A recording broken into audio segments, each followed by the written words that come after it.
आइए आपको अनेक रोचक समाचारों से अवगत करा।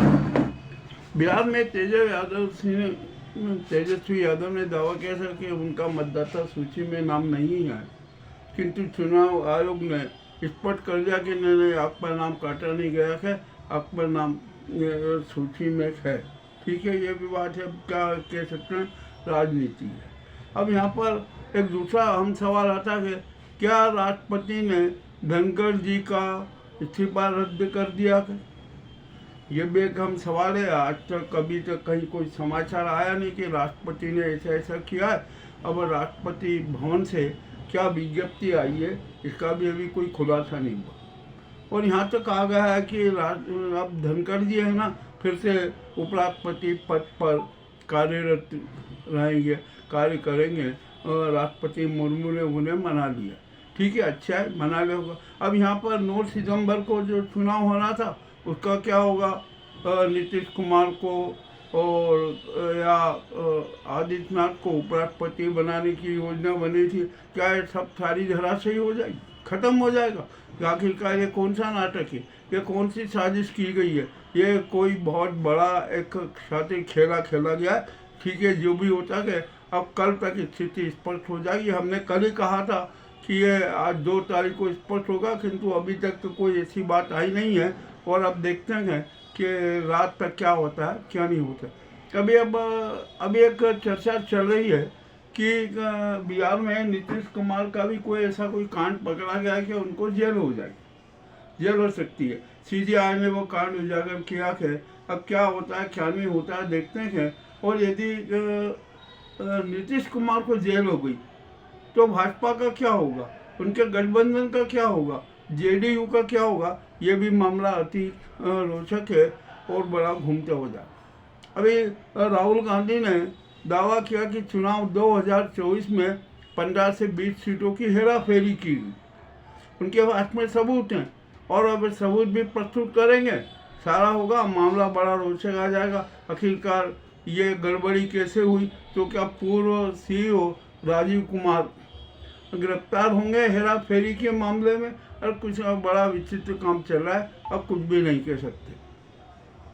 और अब यहाँ पर सवाल ये आ रहा है, अब तो ये मोदी और गुजराती गैंग के है ना, जमीन हिल चुकी है। अब उनके पैर जमीन पे नहीं है। अब वे तो बस किसी भी तरीके से कुछ न कुछ नाटक करना है और ये करते रहेंगे। अब क्या होगा कुछ नहीं कह सकते।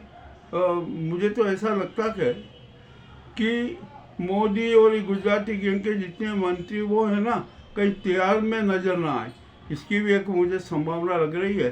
अब देखते हैं, ये संभावना है, आकलन है, और सच क्या होगा। और ये तो शातिर खेल है, नाजी गैंग तो शातिर खेल खेलने में माहिर है।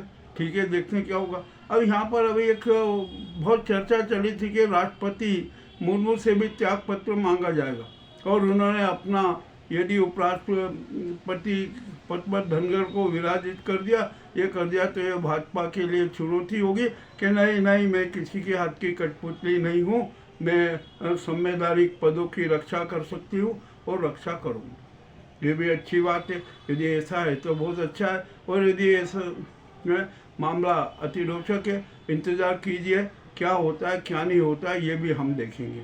अब यहाँ पर इस देश में हालत बड़े विचित्र हो रहे। ट्रंप के आगे तो मोदी बिल्कुल सरेंडर क्यों है, ये भी हम जानते हैं।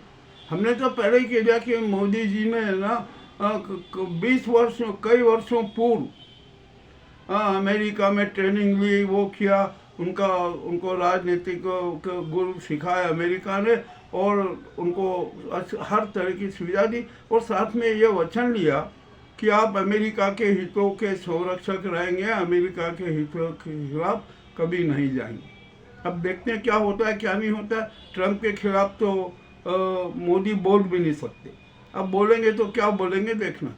अब यहाँ से रूस से तेल खरीदने के मामले में भी एक जो ट्रंप ने बयान दिया था ना, वो भी गलत साबित हुआ। रूस से सस्ता तेल भारत खरीद रहा है।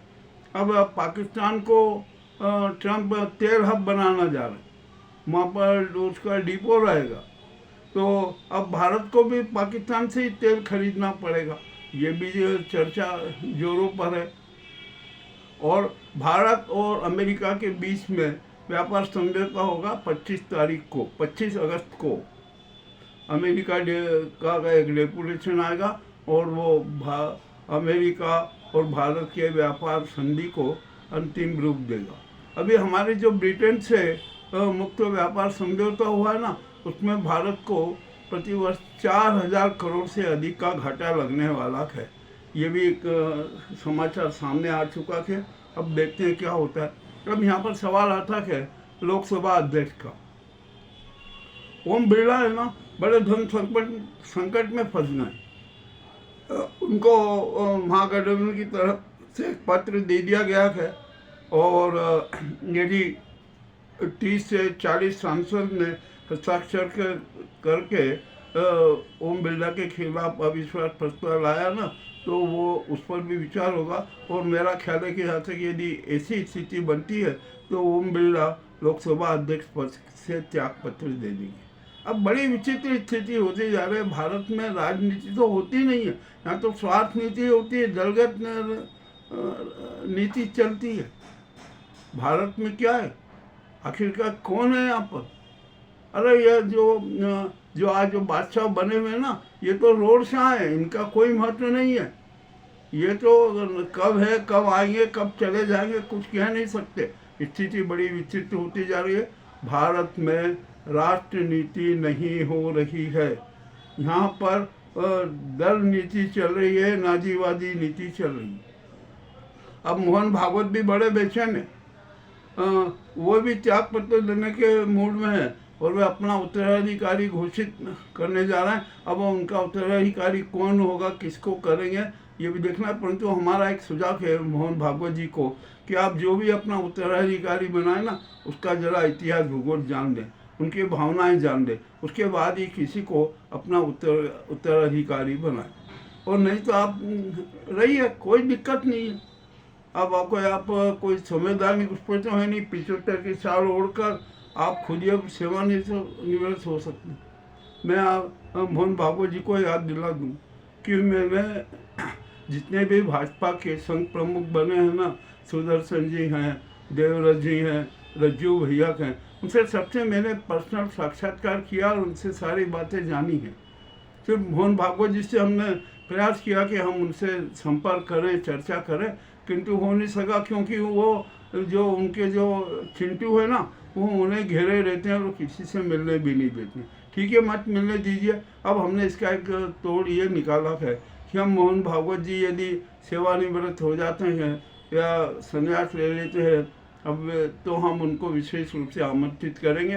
एक मीडिया संगोष्ठी रखेंगे, राष्ट्रीय स्तर की संगोष्ठी रखेंगे, उसमें मोहन भागवत जी को आमंत्रित करेंगे और उनका स्वागत करेंगे, उनके विचार जानेंगे। ये आज के जो प्रमुख समाचार हैं ना, ये हमने आपके सामने प्रस्तुत किए।